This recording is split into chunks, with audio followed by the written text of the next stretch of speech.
Okay. 28. 28. We started it before we Yeah. we intended it to start, so we were just starting in the middle of nowhere. So we had a weekend. We had a weekend. Yeah, we're still Yeah. recuperating from that weekend. That's one way to put it. So the weekend, the weekend will be our experience with. We usually have cacao ceremonies, so that's not any different. I mean, we drink cacao 2-3 times a week. Yeah, but For just you and I. but we usually don't have it in the like a ceremony, like a group ceremony. Yeah. But we ended up having one because we used to have them more often. So we've been kind of hibernating. Herminating? Hibernating. I don't know what the wait.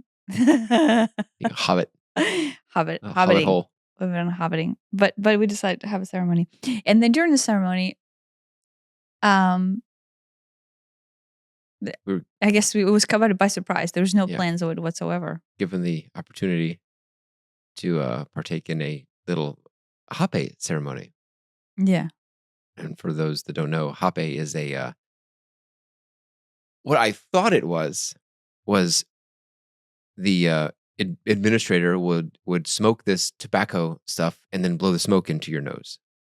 But it is not. It is, in fact, a super finely ground powder of tobacco and ash from a sacred tree, and I don't know what else. There's no restricted substances here. You can just buy it on Amazon. It's not a narcotic or anything. There's no hallucinogenic effects. But it's a powder that gets blown up into your nasal cavities, and you don't want to inhale it, and you don't want to swallow it. Yeah, you really don't.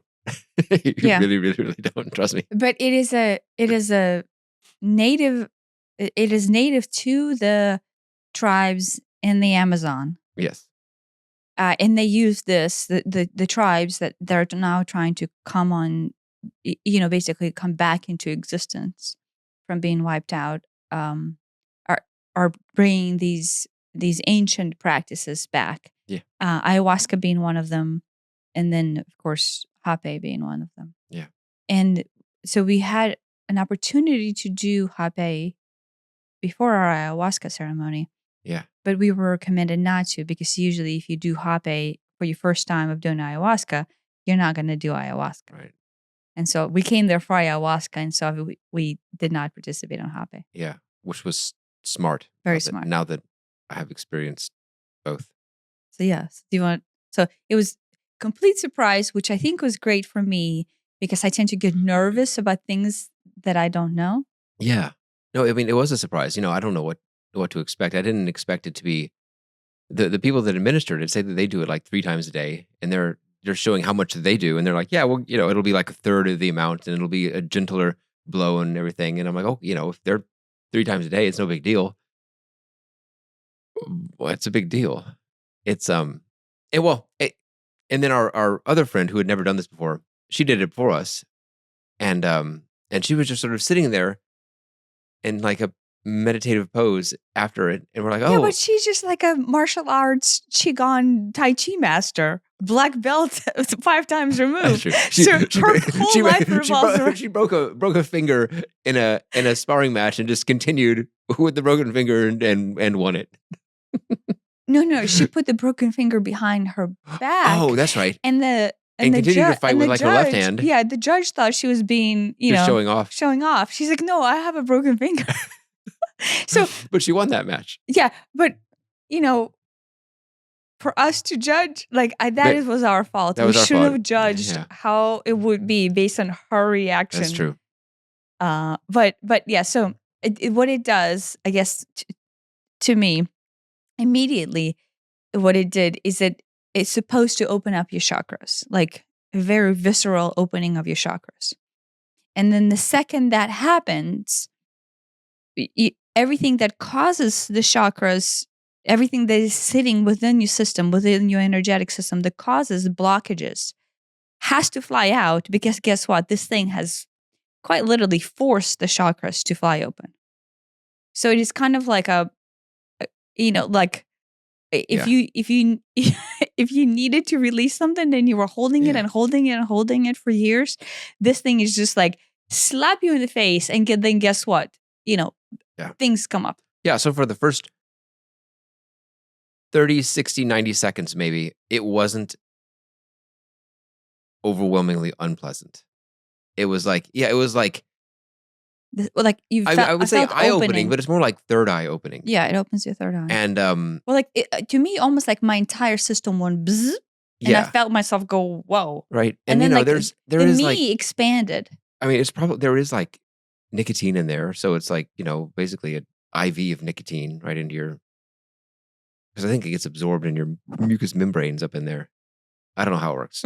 But within, right, this would be like within, I wouldn't even say 30 seconds when he. No, it was a second after it was in there. It was just immediate. It was immediate. Yeah. Like I couldn't say that it. What I mean, as far as for the first 30, 60 seconds, it wasn't like you were bad. Dying. You were dying. Yet. Now you hold your breath, and you just do not inhale through your nose at all, no matter what. Which and it causes, your eyes will start watering. You'll start like producing all this disgusting salivation that you're supposed to spit out. Yeah, I swallowed some of it. I swallowed some of it too. It's hard to spit it out and not. So it's a weird thing to do. Well, you're at least for me, I don't know about you, but I feel like I'm a lightweight and completely novice to any of these like traditional things. Well, no, like these, deep, rich experiences that most people, like in our group setting are like, oh, this is just perfectly normal. We do some ayahuasca and then I do some hapé and everything is good. And we're like, what? Yeah. And so, I think we're just lightweight and we're experiencing these things. And we had a very small. Yeah, very they small said dose. like the smallest thing it's possible. just the smallest thing. Yes. But so to begin with, I think it is important to say that it is supposed to have a very visceral experience because the chakras just fly open. Yeah. And so imagine having held on to things or energies that are stuck, and right, why they're stuck, because there's density, there's pain, there's trauma behind them. Imagine holding on to them for years and years and years. And then all of a sudden, not through choice, but by force, the system just makes it, guess what? Here they are. And they go into the surface. And so the physical response to it is complete purging. Yeah.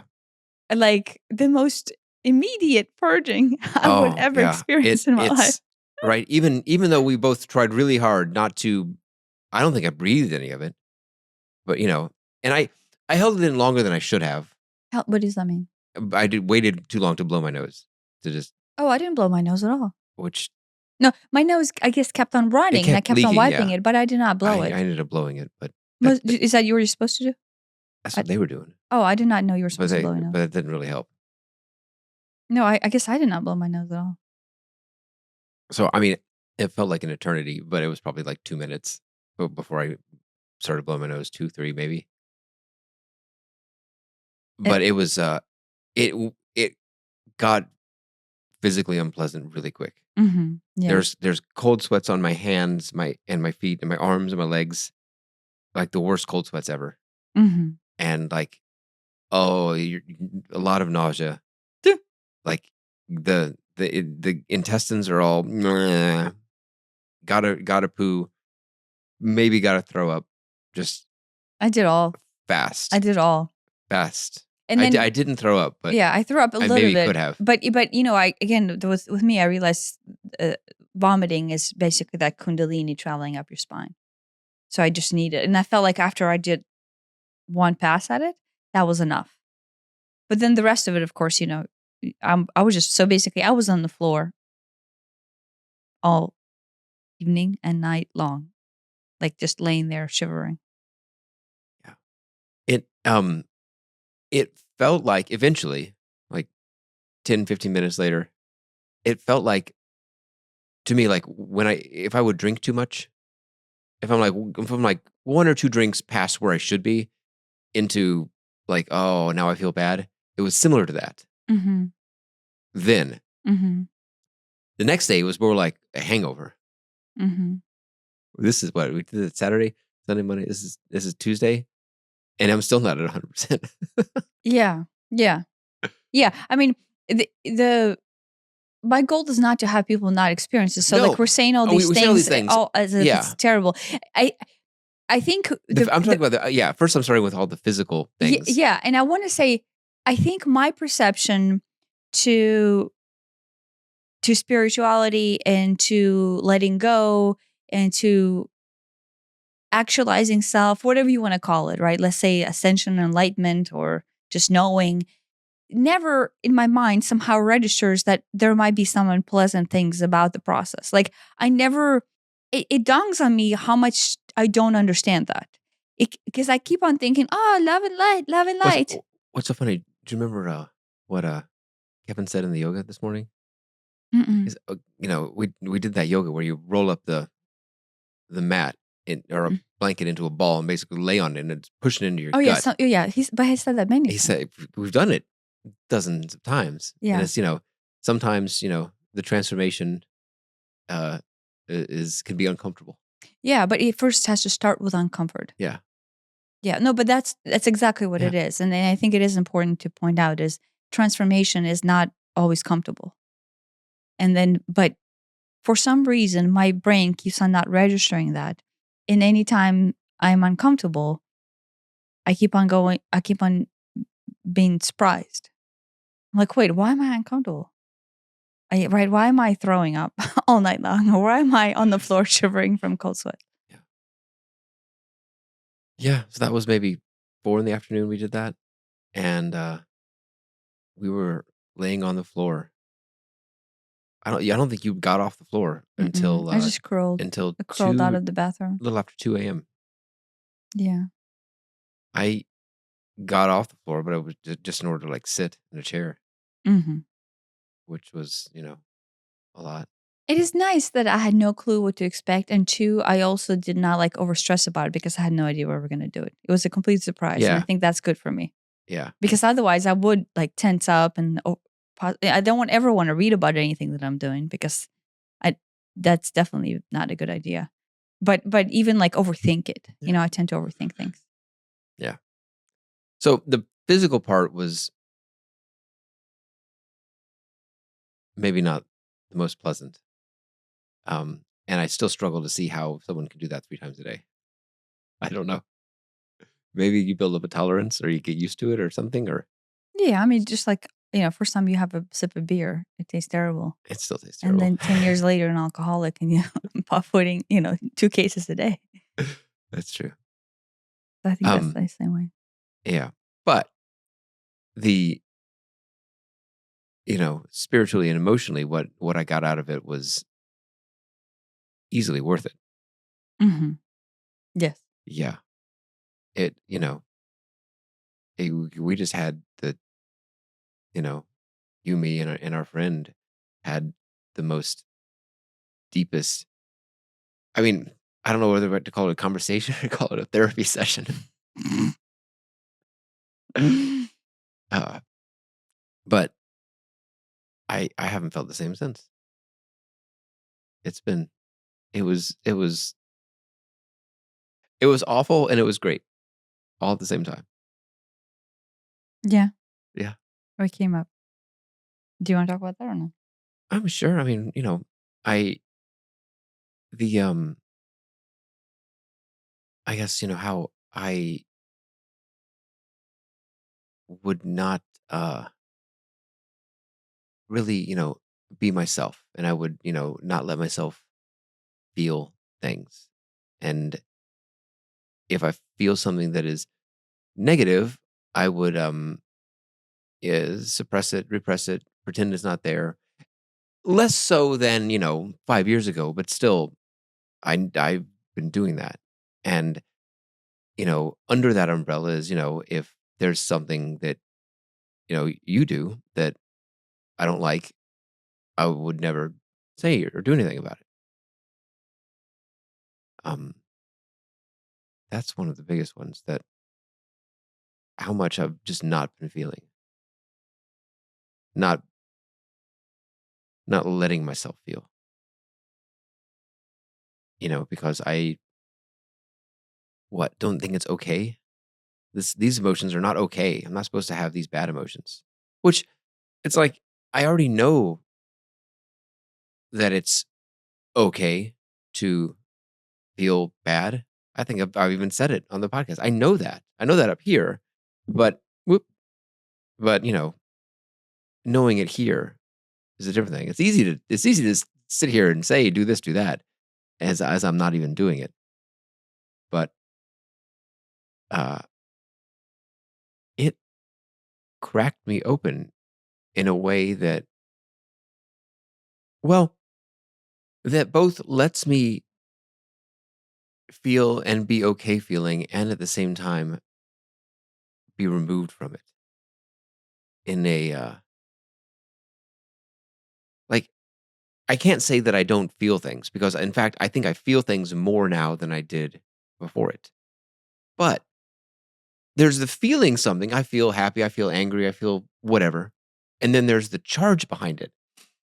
And that charge is just not there for almost everything. And it's weird because it's like, oh, I'm I'm a little happy. Oh, I'm a little angry. And it's like it's there and I'm really aware of it and I can feel it. But it's not like and I've got to do something about it. It's not like when I say charge, it's like, this like overwhelming. It's not overwhelming. It's there. I don't want it to sound like that it's numbed out or being suppressed or repressed or anything like that. It is not that. It is like overlooking it. That's the term that I use, but I don't know. In the past, you never agreed with me on I that. no, I can see it now. It's removed, but not in. I know how saying removed sounds like it could be in some sort of like escapist way. It does not feel like an escapist thing because I'm still feeling it. I'm very much feeling it, but there's no charge behind it. Yeah, but the question I wonder is, because I've been experiencing that for probably 6 months now, right? Yeah, and I did not really know what that meant until Saturday night, Sunday morning. Yeah, and so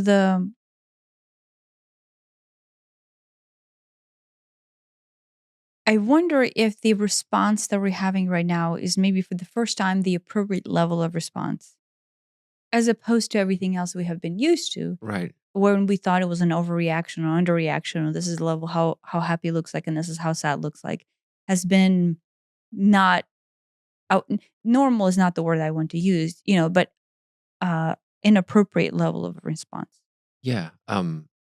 David Allen, the Getting Things Done guy, uses the term "mind like water."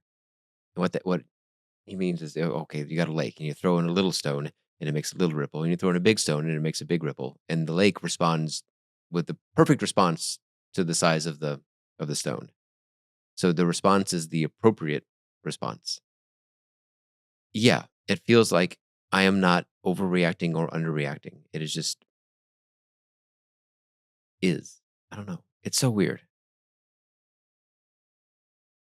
It's weird, but it's nice. At the same time, it's like there have been times and there's a little storm going on inside, but it's not like there's no charge. It's bizarre. I don't know. That's it. I don't know. I, can't- I mean, I like it. It's nice. It's actually nice. It's actually very calming, despite sometimes I say it flares up. There are emotions. There's I'm actually like you know angry or upset or whatever, and it's like, oh, and that's fine. And I don't need to change that. I feel it. I don't need it. I don't need to fight it. I don't need to change it. That's okay. There's this river of I'm standing in the middle of this river of emotions, and here comes the log of happiness, and okay, that's nice. And here comes the log of anger. Okay, that's fine too. And they come and they go. And it's not like I have to build a dam to keep them out or fight it off or swim up straight. It's just I'm standing here and the river does what the river does. Maybe it's just like emotional maturity for the first Yeah, time in right. your life. I That just know. sounds Right.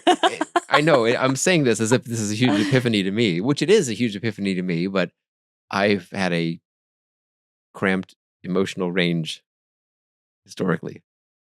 Yeah, but what we have when we were talking for all evening and night long, I mean, I think we knew this, but most people, when they are trapped inside their mind, still allow themselves to feel some kind of emotion. Yeah. And anger is the first one, Uh-huh. right? Like, what are you going to do? Like, I don't know how I feel, therefore I'm angry. Yeah. No, anger's the go-to. Yeah. Because But we have talked about this before, to where as we were growing up, my default go-to became anger, which is not the best emotion, but at the time, an emotion. And your go-to became shut off all emotion. Yeah. Which that was the question that I asked our friend. I'm like, is this like normal? Like, is that, something? I don't know if she ever answered that. I don't remember any of the conversations, the details, but right. But I guess in your case, that's just what your response was. Instead of like, oh, I don't know what I feel, therefore it's anger, you will go, oh, I don't know what I feel, therefore I don't feel. Yeah. That is what I would do. And so now I don't know. I'm feeling things and it's nice. I say it's nice. It's like it's nice to feel things. They're not always nice feelings, but it's nice to have a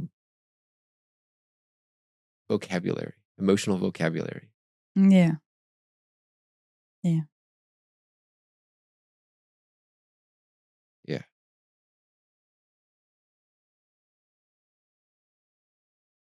Tell me still a little bit off. Yeah.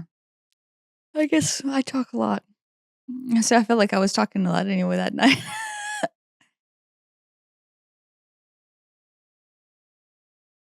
I guess I will share this. Here's what it came up with me. You and I have, I mean, this podcast is still that, as trying to fix our relationship, right? Yeah. Um, it has always been that, like, our entire life together has been trying to fix our relationship. I don't think our relationship ever started not with the thought process of it needs to be fixed. And that's probably on my end. And I realized, I think that is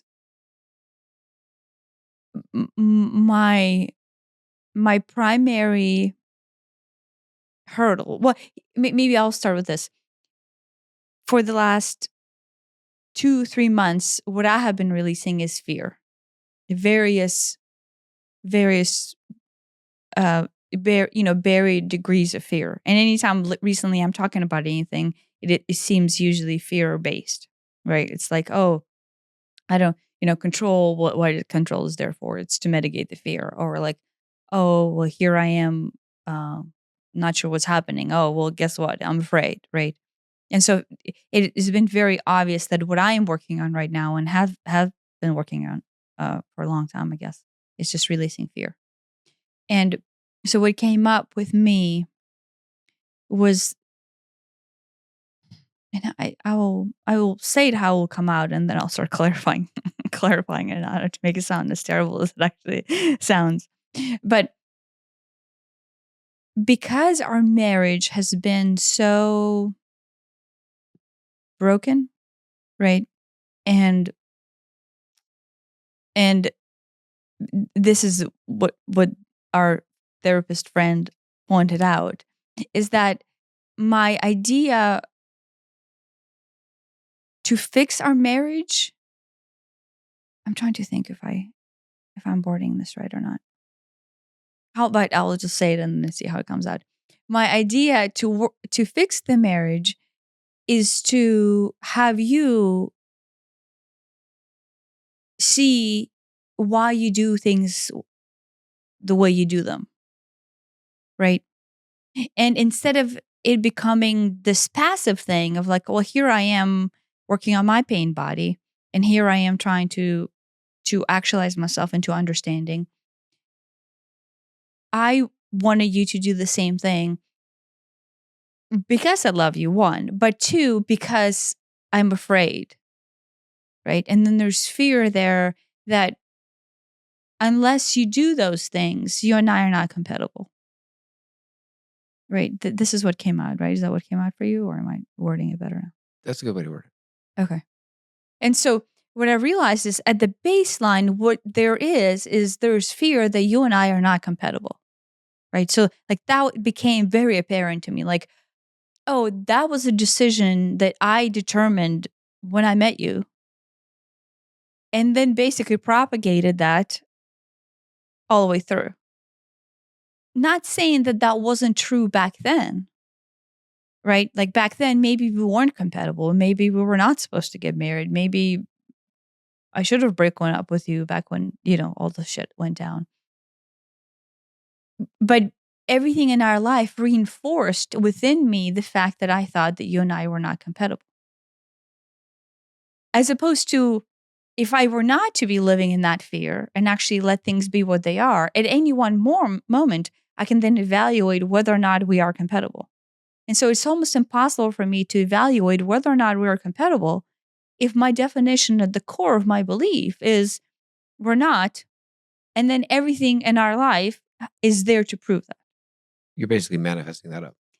Yes, I'm manifesting that up, but in truth is I'm not even letting, right? If you're living in pain and you're living in fear. You're not open to the possibility that we are compatible. It doesn't even matter. I'm just not even open, period. Right? It doesn't matter. Like, it quite literally doesn't actually matter if we're compatible or not. In the now, what is the moment of now between you and I? And that is the only moment that matters. Yeah. Right? Yeah. If you and I can have an open-hearted conversation as a couple right now and be completely honest with each other, this is the basis under which I should evaluate our standing on. Yeah. And what I realized, what happened made me realize when I was laying there trying not to die, is that my entire evaluation of us was based on the fear that we are not compatible. And then what am I walking around? I'm literally vibrating the fear that then I am propagating as the truth. I'm not saying I'm making us not compatible, but I'm only seeing things within us that prove that theory. Mm. Do you know what I mean? Mm-hmm. And to the point where even if there were signs that you and I are compatible, which honestly, there's probably more of those than anything else, I wouldn't even see them, or I would actually discount them. Yeah. Because density-wise, they don't create as much positive force as the fear creates, and me living in fear that we're not compatible. Right. I mean, that's a very known, like, psychological effect, is that what was it? It takes, like, was it 20, 30 positive things to offset one negative thing? One day, you'll read all these YouTube comments. Oh, great job. Oh, I love it. It's helped me so much. And then there's one, oh, this is crap. You're like, oh, wow, that one will just sit with you all day. It was someone, not necessarily you, but Yeah, no, it works with me. But that's it takes. Because we discount the positives. Well, it's not even that we discount the positive. The frequency that we already possess within us resonates with the negative, because the negative comment is supposed to allow you to bring up the depth of your fear and pain and shame and, in this case, whatever the YouTube person says, right? Yeah. It is the reason why it resonates so much more, there's a reason for it. It's not because we're terrible at seeing the positive. No, it's because our life here is to actualize ourselves in symbiotic living with our own higher being. And that will not happen unless we release that which is the opposite.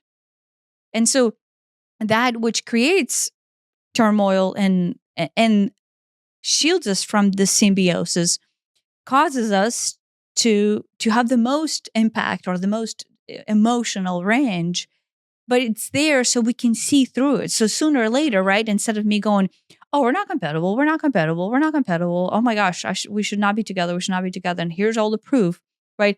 I should address the fact that I'm living in fear that we're not. Yeah. Right? Yeah. And in that instance, it becomes impossible to even see the relevancy. Yeah. Like, No, it doesn't matter if we're compatible or not. That is not the actual issue. The issue is, in this moment, am I living in fear of that or not? yeah. And, and we never get that deep, right? Most people, including myself, I would stop at, oh no, we're not compatible. Oh, look, here's another proof why this is not going to work.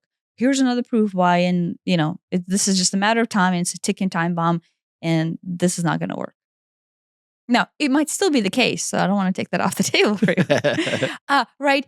But because I'm in fear, I cannot even see an option or potentiality of anything else. Yeah. And that's what it became so apparent to me that maybe from like day one, I have decided that we're incompatible, and that created fear. Like, and honestly, now that I realize it is, past life, past experience. It was just like a propagation of why this is not going to work, of why this relationship is not going to work. I think a lot of it had also to do with just like closed heart, as opposed to, right? Because like if you live in fear, you can't open your heart, right? And so I realized, when the heart is closed, what it does not allow itself to actually live in this space. And so where are you? You're just down here, drowning in fear. Yeah. And so like, from chakra standpoint, energetic standpoint, you kind of see where you're allowing yourself to be. And that particular set of fears was only allowing me to be in fear, right? In my lower chakras just locked. I'm not saying I was not loving person. I'm not saying that my heart was not available for love. What I'm saying is the true potentiality of the heart cannot bloom if there's suppressed energy down here, not even allowing the true potential to flow, right? Yeah. You almost, what we talked about before in the chaos episode is that you have any one of these things is just another closed gate, damming up the flow of Kundalini, the flow of your life, the flow of your essence. And so it was just so obvious. And, and like there's anger that comes in with that, which, this is an emotion I'm familiar with, towards self, of like, oh, what the fuck, right? Like, what the fuck? Here I am, right? And here I am, right? But I think if it wasn't for hapé creating that space where something that I was trying to suppress, quite literally not allow myself to even acknowledge, right? Too afraid to even acknowledge. I was too afraid to even acknowledge that I was feeling that way. Because in the long run, if I'm living my life trying to find proof that we're not compatible because I want to validate the fear that I have within me, that's at the top of my mind. Subconsciously at the top of my mind, right? So it's there, right? Like it's there, but it doesn't even matter if it's true or not. I think maybe the point is bringing it out as a spoken words into a conversation. Acknowledging it? Acknowledging it out loud to the person that you're feeling that with. Yeah. I mean, I've had, I guess I don't have that fear, but I've had various, fears pop up here and there throughout my life. So I understand what it means to have Well, no, your fear, your fear is to not be with me. Yeah, I guess there you go. which is the opposite of my fear. My fear is I'm making a mistake being with you. Right. Yeah. Which is like, that's just the right level of fucked up. That's what came up more on my end is this codependence I have on you. And, as you've pulled away is the wrong way to word it, but as you've needed space over the last few weeks, months, I see that space as pulling away, and I want to close that gap because it's uncomfortable.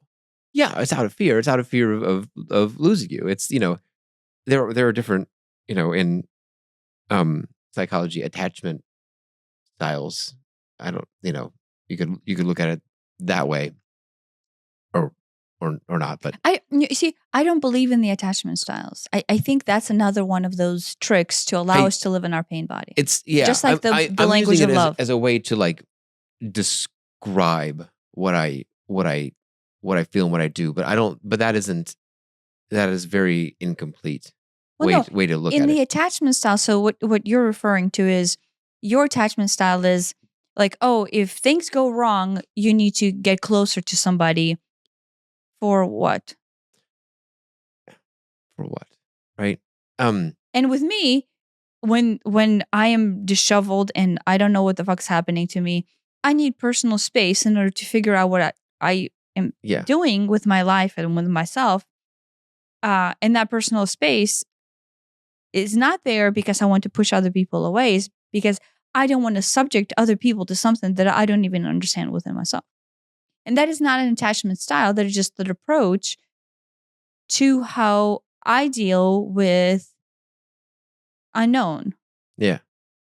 I mean, but in your case, you're dealing with unknown means close the gap on the fear. Yeah. Instead, you're not acknowledging the unknown. You're in fear and you're trying to close the gap. That's different than attachment. So what I'm talking about is not attachment style, and what you're talking about is a codependency. Yeah, it makes me.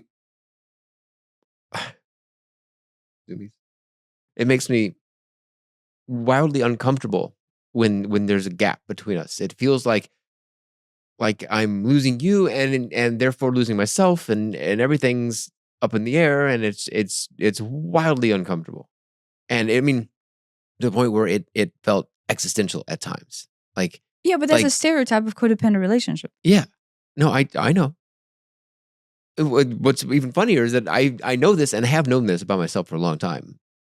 But yeah, but this is the frustration that I go into, and then hence draw on the incompatibility between us, is because we know all these things, right? Yeah. We keep on having the same conversations. Right.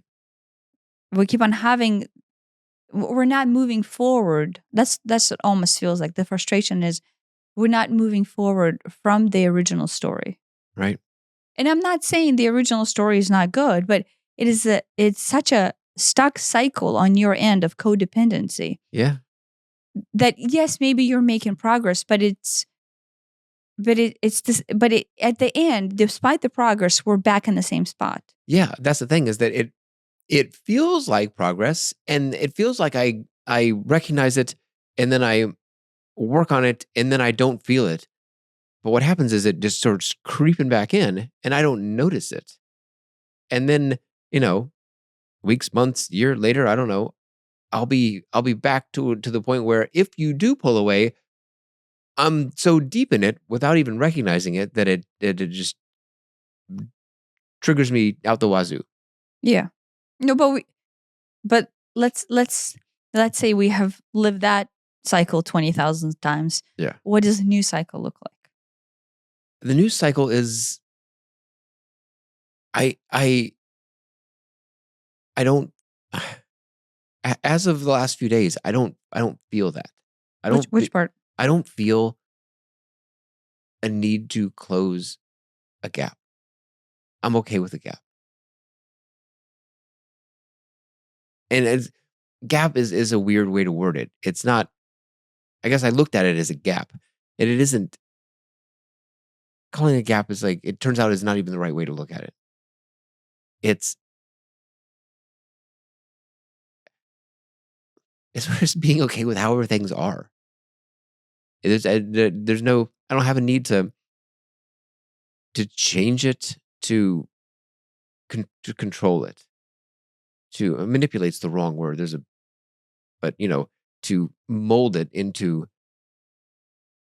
something that would have traditionally made me comfortable. Out of, I mean, that was out of fear of it not going the way I wanted it to go. Yeah, but out of fear of what? Yeah, I mean, that's what it comes down to. Fear of losing you, fear of being alone, dying alone. No, but it doesn't go to dying alone. Fear of losing me because then I lose love. And then if I don't have you to love me and demonstrate that you love me, then am I actually even lovable in the first place? Yeah. Yeah. Yeah. Yeah. But we're just back, Right. that's What the was thing. that? It's Was like, that episode 2? do you know what I mean? It's like at some point, we have to see through The pattern? the cycle? pattern. Yeah, I know. It's sad and tragic, but it's also funny that it's like, oh, this is the same thing that's wearing a different hat. And I didn't recognize him because it's wearing a different hat. It's the same thing. Yeah. One of the things that I that came out to me that was pointed out, um, I think we touched on this before, the poem thing, the Wayne Dwyer cited the Yeah, poem of the lady yeah. that I will recite it just because the episode, I don't even know what episode it was in, but it was basically somebody was asked to summarize the story of their life, and I will not say this verbatim because I don't remember it, but it was basically, um, I walked down the street, um, or phase one. I walk down the street, um, I don't see a pothole. I fall into it. Is there anything else, or is that it? Maybe that's it. That's it, right? Then phase two. I walk down that same street. I see the pothole I see, and I fall into it anyway. and yeah, I see the pothole and I fall into it anyway. And step 3, I think, is I walk down the street, I see the pothole, and I jump into it on purpose. Maybe. Or maybe try to avoid it, but still fall into it. I try, yeah, something like that. Yeah. And phase 4 of life is I walk down a different road. And so one of the points that somebody pointed out is, I think we ourselves can find ourselves at various stages of this, just, of this, right? In your case, you're walking down the street and it's either you see the pothole and you choose to fall into it, or you see it and you still fall into it, or possibly don't see it once again and just fall into it. Sometimes it sneaks up on me, it seems. Yeah, but all of those stages, right, are on the same path of awareness, Right. to where You still get wet. yeah, you choose to walk down that same road. Yeah. Right. And I'm not saying I'm choosing to walk down that same road, right? But that repetitive cycle of the same pothole being on the same road, here's how I almost feel like. I almost feel like we will choose what we accomplish, which one of these phases of life we will choose to be the end of our existence in this form, right? Yeah. And some people will choose phase 1 is I walk down the road, I don't see a pothole, I fall into it. Yeah. Over and over and over. Right. Like this, right? That would be their story. We all know people like that. Yeah. I mean, I was in that phase I was as in well, that too. right? And so I know still that phase occasionally existed. do that. Yeah. And then their life, literally by default, will not phase itself into any other phase other than I walk down the road, I don't see a pothole, and fall into it. And it will be their life story. Versus, I think somebody's life is destined to, oh no, I see the pothole, I try to avoid it, but I fall into it anyway. Right? And you can almost see it as like 4 stages of wisdom. Mhm. 3 of them are very maybe mixed, right? Like Right. some of this is there, some of this is here, and not your entire life cycle is not necessarily on one at any one time. Right. Your section of self about this is here, but your section of self about this is there. So you're developing at various points per issue. But my question is, we're kind of destined into a choice. All of them are choices, right? Phase 1, 2, 3, and 4 are choices. And then my fear, I guess, that I had was, are you even destined in this life not to pass phase 1? And then hence the incompatibility came out of that knowledge that if we are having the same conversation and you're doing the same thing without realizing it that you're doing, then you're not really moving off of the phase one. Yeah. No, that was my frustration, was that a lot of these things would happen and I just would not recognize it until it's too late. I would not, Yeah. it would sneak up on me, and then, I would, think or say or do something, possibly for an extended period of time, without even knowing what I was feeling. Yeah, I think it comes down to right? Unless you know what you're feeling, how do Yeah. you even see the road you're walking down? Yeah. And then in hindsight, after we would talk about it, I'd be like, I have felt like that recently. But if you asked me 10 minutes ago, do you feel like this? I would say, no, everything's fine. Yeah. And it's how, like, that's what the point of feelings is to, be this compass Yeah. in a sense. I mean, And I just had a broken compass my whole life. I don't know if it was broken or if it was just not used. Maybe it was just not used. Maybe I never actually opened up the compass, right? Yeah. Yeah. No, right. Allowing yourself to feel is kind of like seeing the pothole, Yeah. right? And it's like, That's what it comes down to. that's- You see the pothole when you feel Yeah. what you feel. Yeah. And I'm not saying right in the I walk down the different road. It's just you choose not to play that game. Yeah. No, to me, that's the, I don't like the word goal, but that's the goal. If there is a goal here, is to, oh yeah, I'm done with the pothole game. Let's move on to the next thing. And it's not like the next road's not going to have, maybe there's wet cement on the next road. Who knows? Maybe there's a bugger. There's, just because it's a new road doesn't mean that your coast is clear. This Yeah. process repeats forever until you die. And then guess what? It repeats again. Yeah. So there's no, okay, I'm done with everything. I don't believe that there is. But at the same time, I think one can go, yeah, you know what? I'm done with potholes. I've fallen in enough potholes. I don't want anything to do with potholes anymore. Time to graduate from pothole university. Yeah. But I think at the core, right? Like this is the part that it's interesting to me. It's never complicated because it's just fear. Right. That's the thing, is that it's like it's not rocket science. You don't have to go through years of therapy. Just admit to the fact that you're afraid of something and start with that. Yeah. Like That's this it. is fear. Now the question is of what? Yeah. No, that's a great way to put it. It all, yes. I mean, and then recognizing that it all comes down to a choice. Choice into being afraid. I'm cold. I'm cold too. I wish I had socks on. Yeah, choice into being afraid, right? Yeah. Or in my case, right, the fact that I was walking around in fear that you and I are not compatible.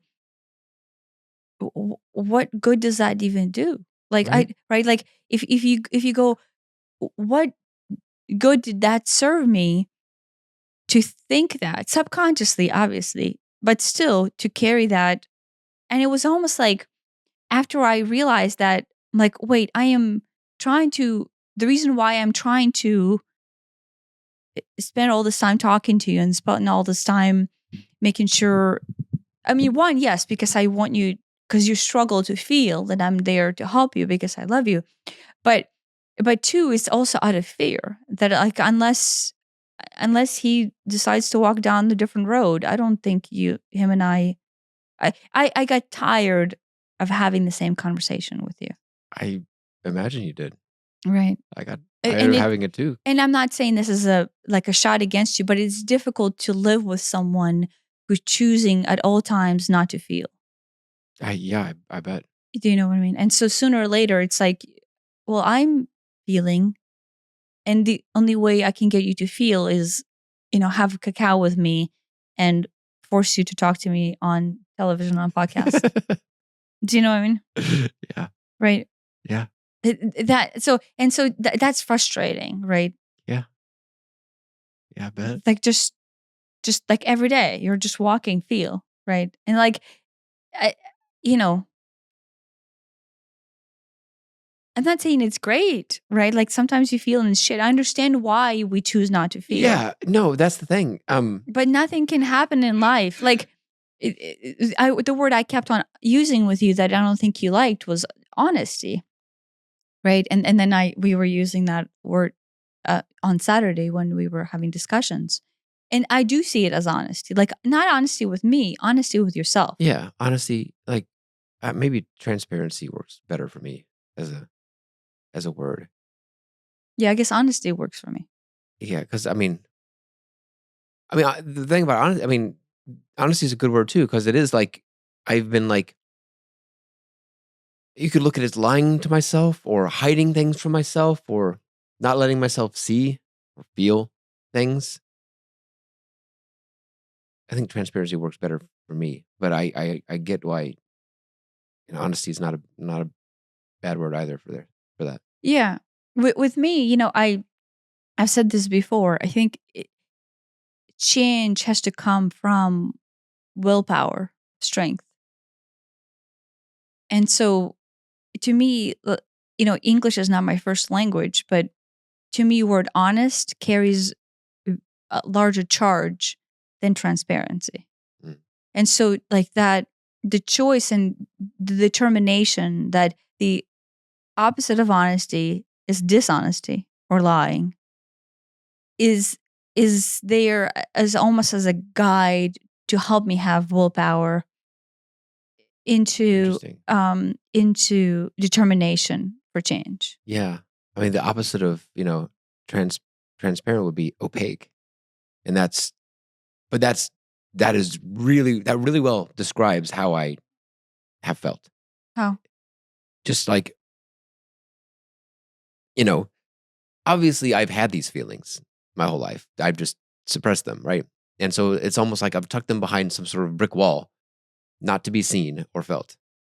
And so there is this opaque wall that I have constructed, and I tuck my feelings behind them to not feel them. So to you, opaqueness and transparency carries a larger charge of willpower than. Yeah. Maybe it's just a matter of finding your word. Yeah, it's just it that feels like it really accurately describes how I've been living. Opaqueness. Opaqueness, opacity. Is it opacity? In Photoshop, it's opacity. I know in Photoshop it's opacity. I think it is. It's how opaque do you want it? Yeah. No, I spend a lot of time in Photoshop. Spend a lot of time in Photoshop. After it all came about with me, and it's not that I have the answers of like whether or not we're compatible and whether or not we're meant to be together. Like that is almost irrelevant because the weight of the determination into the otherwise came off. Like that fear of us being one way versus the other. And then all the ways that I wanted you to or not to be compatible with me. I don't even know if that's a thing. It just kind of went away. It just kind of like, I can't describe it. I'm not, right? You almost say like went away and then therefore everything is clear. I'm not saying that, but I'm saying it just went away. And Yeah. so what became apparent is that being in the moment of now, currently, right, we're just a couple of days after it, is the only thing that I can actually being present. Being present in the moment of now. Yeah. And feel what I feel in this moment is the only thing that is relevant towards anything. And so the answer is irrelevant because the answer exists in the now. But that's interesting. When obviously I had been going about it all wrong our entire relationship because this is not the first time we've had these conversations. This is the millionth time we've talked about No, all yeah, these we're things. on the same cycle. It's like a loop. And every time it's like I do want to change, but I've always wanted to change for you. It hasn't there until Saturday night. There wasn't this, oh, I want to change, period. Instead of I want to change Out of fear. to keep you. Out of fear. Yeah. I want to change. I want to do this because I'm afraid of otherwise. Right. That's what it has always been. Yeah. And now it's like, oh, I just don't want to be that way anymore. With or without you, I just don't want to be that way anymore. Mm-hmm. I love you and I do want to be with you, but that does not factor into why I want to stop falling into potholes. I just don't want to fall into potholes anymore. Yeah. No, but it's the same thing with me. It's that. Right. And it's like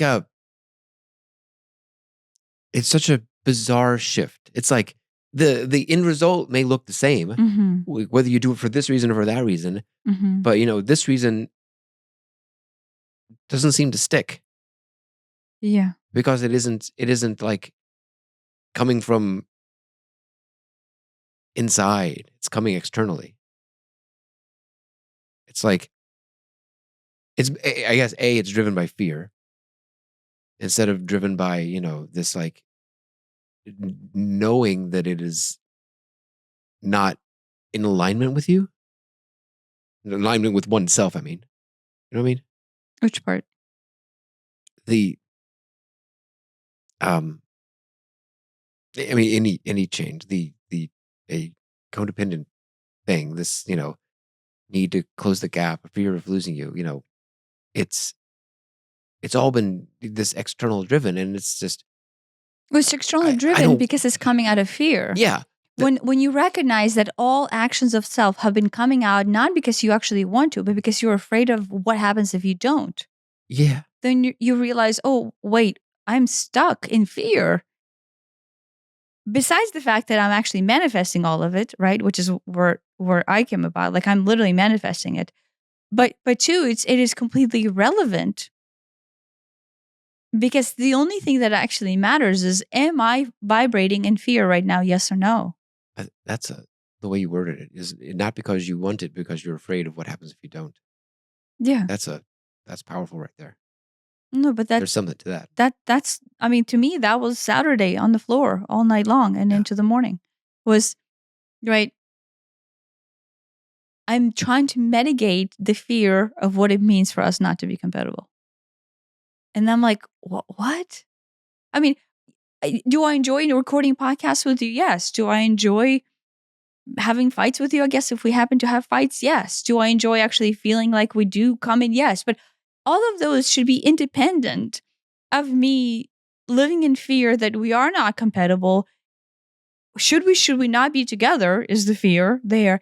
And then trying to do something about it out of fear. Yeah. Right. It's right. It's like, I mean, it comes down to, are you driven by fear or are you driven by love? And, it's, I don't know that any person is 100% one or the other, but no, I think but in this area, in the essence, our love and the fear just shuts off that Kundalini flow to the heart. But, you can let fear drive, in a relationship, the fear drives this, or, I'm afraid of not having enough money, so it drives this. No, it's a powerful agent. Like, the agent of chaos thing that we recorded, it is a very powerful tool. Living in fear has a lot of energy. Right? Yeah. You can accomplish a lot on fear of mitigating this, of mitigating that, like that's it. But in the long run, sooner or later, thank God we had this opportunity to step back and go, wait, what? Right? What? Once you recognize it, you are presented with the option to maybe that's not how I want to live anymore. Maybe I don't want to live in fear anymore because it kind of sucks. Well, as powerful as it is, as capable as it may be to affect certain types of change, it lends itself to negative repeating patterns Yeah. for sure. Yeah. And I still think love is a more powerful agent than fear is. Yeah, but But fear will really get you going. yeah, love is always there though, right? Yeah. If we're in fear, we're just shutting ourselves from more and more love. Right. It's like the We're like, right, sometimes we love out of fear. Like what I think what you thought of love to me was love out of fear. I You were think so. afraid to lose me, and so you wanted to love me so hard so you wouldn't lose me. Yeah, right?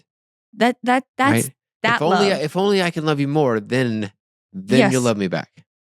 Y- More, I guess, or Yeah. close the gap or whatnot. Yeah. Yeah. That really describes how I felt. Yeah. But right. So what do I mean, I'm not trying to be mean, but is that the love do you want from me? Like, right? Would you want Right. somebody to love you out of fear?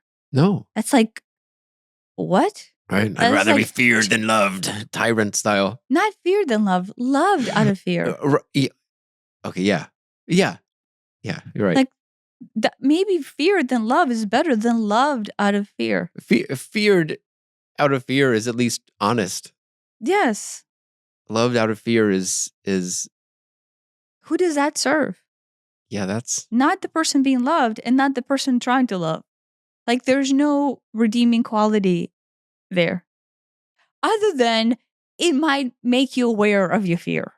Like the only redeeming quality is sooner or later you might be able to see that what you're doing to people around you is actually not love. And wait, why am I doing this? Oh, I'm afraid. That's the redeeming quality. But again, how many times do you want to walk down the road with a pothole? Because the consequences are dire, right? As it were. So no, I'm extremely grateful. yeah. Like whenever I realize that, it's funny. Like this is the funny part about it is when you realize something that has been your truth for so long, you realize, no, I've always known this. That's the thing. But there was this active choice into allowing it to be there. That's that opacity that I'm talking about. Is that it's I know it's behind that wall, but I've got this wall here so I don't have to see it and I can just pretend it's not there. Yeah. It's there. But I can smell it over there, but I don't no, it's I just there. pretend it's not there. But to me, like I am choosing to propagate that. Like do you know what I mean? Like it's there and thus it's propagating. It's alive. It's more, to me, it's more alive than just being behind a wall. It is much more part of me than anything else in actuality. Right? I mean, it's a monster that you're feeding. What? It's like a little monster that you're feeding. Sure. But in essence, like I would not be able to say that anything else before Saturday represented me more than that fear.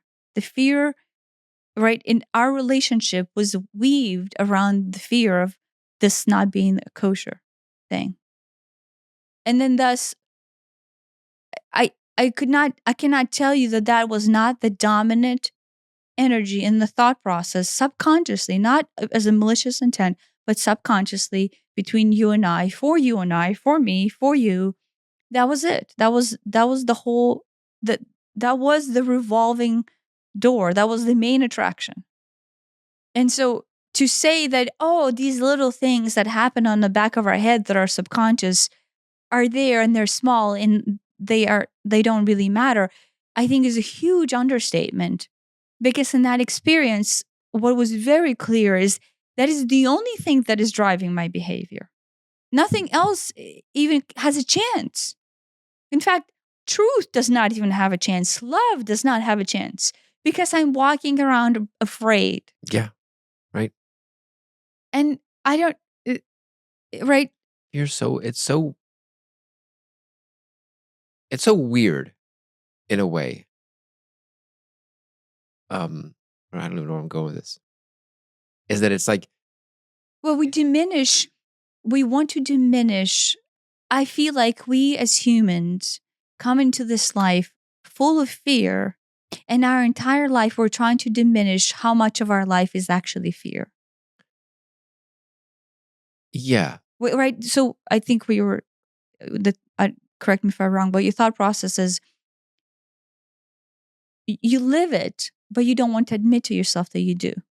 I mean, yeah, for sure. Is that where you were going with it? No, I was gonna say I was getting more abstract in that Oh, how fear is this like future thing. It's like, are you afraid about right now? This very moment?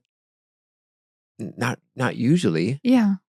Even if your entire even if there's a lion coming at you, you're not afraid of that. You're afraid about what's about to happen. Mm, You're always afraid about something in the future, which is by definition not being present. yeah. But And but it's just it's so hard to be present if you are not acknowledging your fear. yeah. Yeah. Like I know some people say like, "Oh, just be in the now. Like look at the now. Are you afraid in the now? Right now, are you afraid? If you're being mauled over by a tiger, are you afraid of the now or are you afraid of what's going to happen in 10 minutes after he's done with you?" You know what I mean? Like Yeah. but we have to acknowledge what's keeping us from the now, and that's fear. Right? You can't be it's almost like you cannot be in the present until you acknowledge what's causing you not to be in the present. And you don't have to spend years discovering that. It's just fear. Yeah. And then identify the particular Kool-Aid flavor of your Yeah. fear. Yeah. Right. Everyone's got their own little special Kool-Aid flavor. Yeah. But at the same time, like being in the now almost means like la la la la la, I don't feel the fear that I feel inside. Or like, don't no, I Yeah. hate it. No, it's you acknowledge why you're not in the now because it is of a fear, but fear of what? And then explore that. Yeah. And then sooner or later, after enough of those explorations, I'm not saying we're done, but after the Saturdays one, that was like, wow, that is it, a Transformative. glaring obviousness here that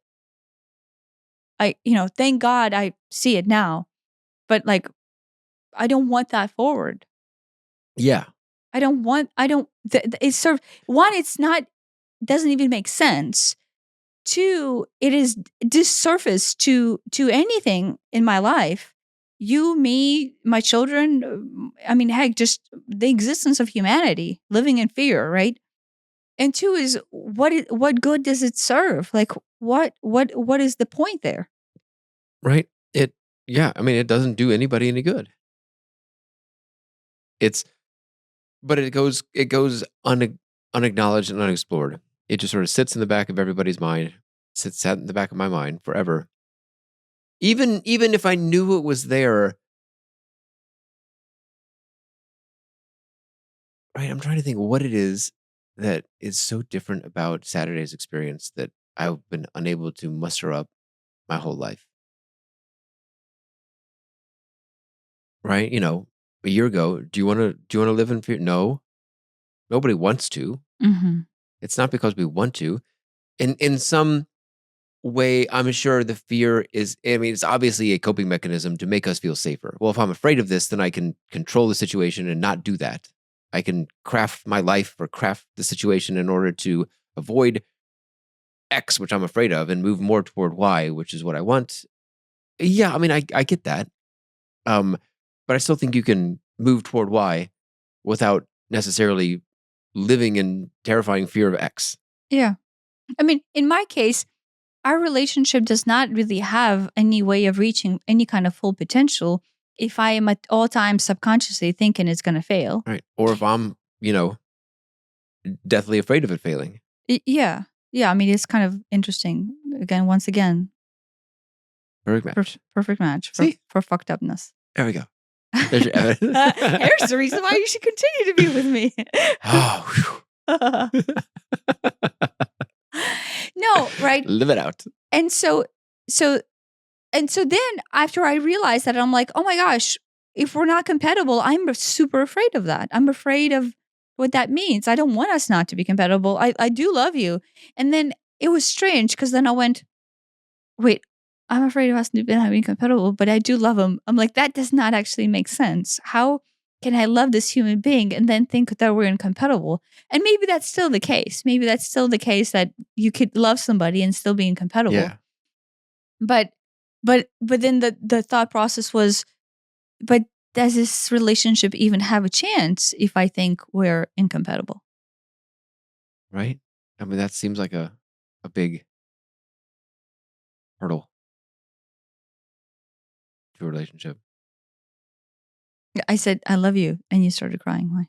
No, it was super sweet. The way you were just saying was just super sweet.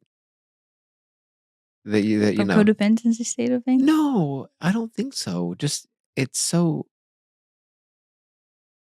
was just super sweet. The goal was not to be sweet. It was just what are you talking about? I don't just fear, right? Like fear. Yeah. I don't know. It doesn't. It's not helping anything.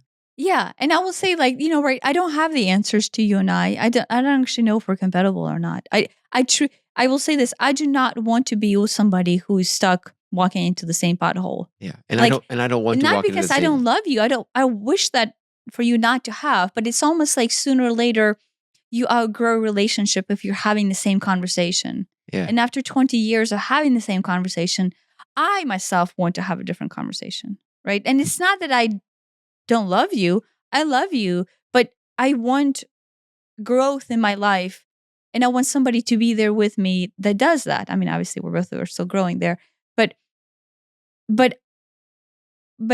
I do get frustrated when the conversation is exactly the same. I bet. It was really frustrating. But at the same time, I see all the pitfalls of your way. Do you know what I mean? And so it's like, it's easy for somebody else to go, you're on the same path, Yeah, but I mean, it's trivial for me to go, I've never doubted compatibility once. Yeah. Not once in our history. By compatibility, I mean like that.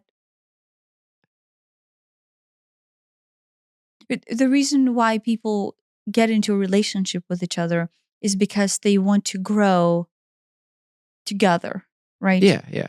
Whatever the word that was used to describe a relationship, what a relationship is supposed to be is this bounce off play between you fuck up and then I tell you and then we argue about it, and then I fuck up and you tell me and then we argue about it. That is the essence of a good relationship. Interdependent? I guess. Whatever. I don't know if actually that's the term for it. That's the term. Okay. I don't know what that means. But it's supposed to be fulfilling. Yeah. And exciting and challenging. Yeah. Right? But you and I have had maybe some excitement and some challenging, but the fulfillment part we've struggled. Straddles between fulfillment and pure frustration. Yeah. And so with me, that is where I am. The incompatibility is not that I think you and I are incompatible. We are so compatible on so many levels, but at some point that to me moves into frustration, right? Yeah, no, I can tell. I mean, I'm frustrated too because I'm like, oh my God, why am I here again? No, I know why. Why is because I'm not allowing myself to feel what I feel. At all times, it's the same answer. Yeah, I mean, yes. You're right. We're not rediscovering. Or how am I here again? Because I'm not allowing myself to feel. I'm not feeling, right? I'm afraid, and instead of recognizing that, I'm not feeling. And sometimes the fear is not the initial thought. Something else will be there, like with me, like, oh, control. And then when I can control, oh, control.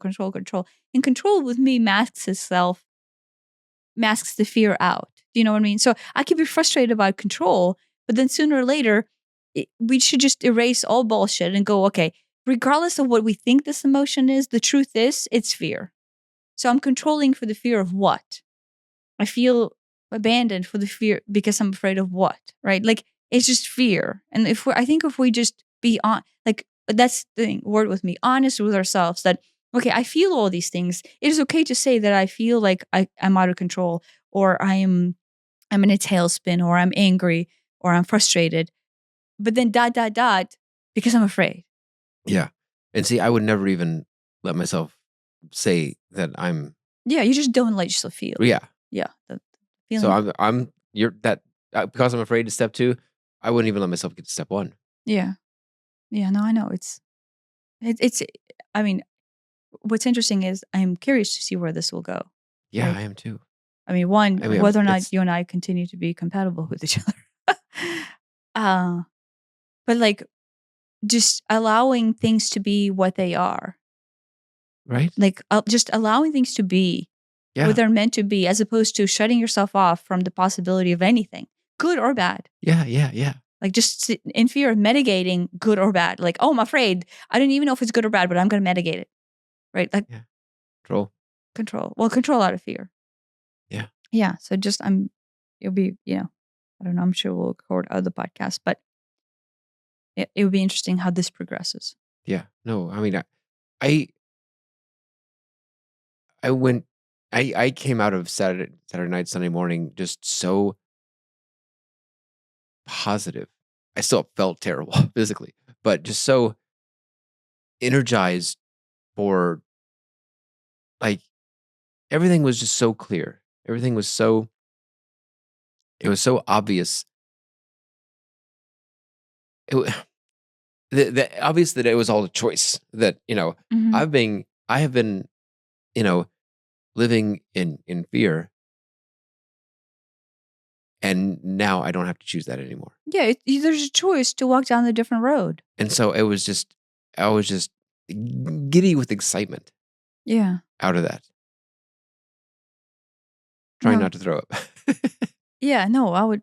So yeah, I would say that it's a very intense experience. Yeah. And I know we started describing it from a very negative standpoint, but I think recognizing it, that release has to take place in order for what's stuck to flow. Yeah.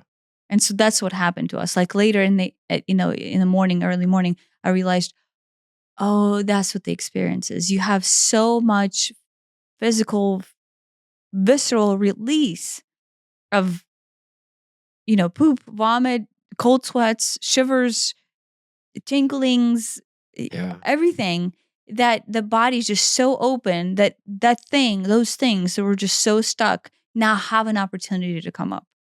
And I can describe to you again, like you said, why all that opening needed to take place for this to flow, because it's not revolutionary, That's the thing. but yet that's what it took. It took a Yeah. forceful rip open of the energetic system for something that was sitting so deep that you were not allowing yourself to even bring up to Right. surface. And so, I mean, it's on one hand not revolutionary, on the other hand it is. Yes. Yeah. Because you're almost like forcing to see it. Yeah. You're being forced to see it. Yeah. Hapé forces you to see it. Yeah. Funny story. Hapé is spelled as RAPE. Oh, is it? Yes. It's not an H? No, it is pronounced as a hapé, but it's not spelled as a hapé. And E has a tilde on it, right? Oh, that's the syllable you would accent. Yeah. So how it's hapé. Wait. Oh, it's not hapé instead of hape, Sure. I guess. But it's spelled with an R. Oh, that spells something very different, doesn't it? It does spell something different. And I thought to myself, is that kind of what it feels like? it kind of feels like it. I guess I have never actually been in that position before. But energetically, that is a shock to a system, right? It's a I shock. bet. It's a shock to a system. I don't want to, compare that experience. Obviously, one is much worse than the other, and one you do by choice, and the other one you don't. But that energetic shock, the complete shake up and restart is not unlike, I guess, something similar to it. Huh. Yeah. So Good to know. when we put that on the title, I don't know. I think we might have to misspell the word, because I don't think I can have a Google cover with that. So yeah, highly Interesting. recommend just be prepared to be vulnerable. I think that's what it is. Yeah. It's just it puts you in a vulnerable state of being, and then you almost feel like, yeah, it doesn't matter what comes out of my mouth now. Yeah. Yeah. So wrap. Yeah. Thanks for listening. Thank you.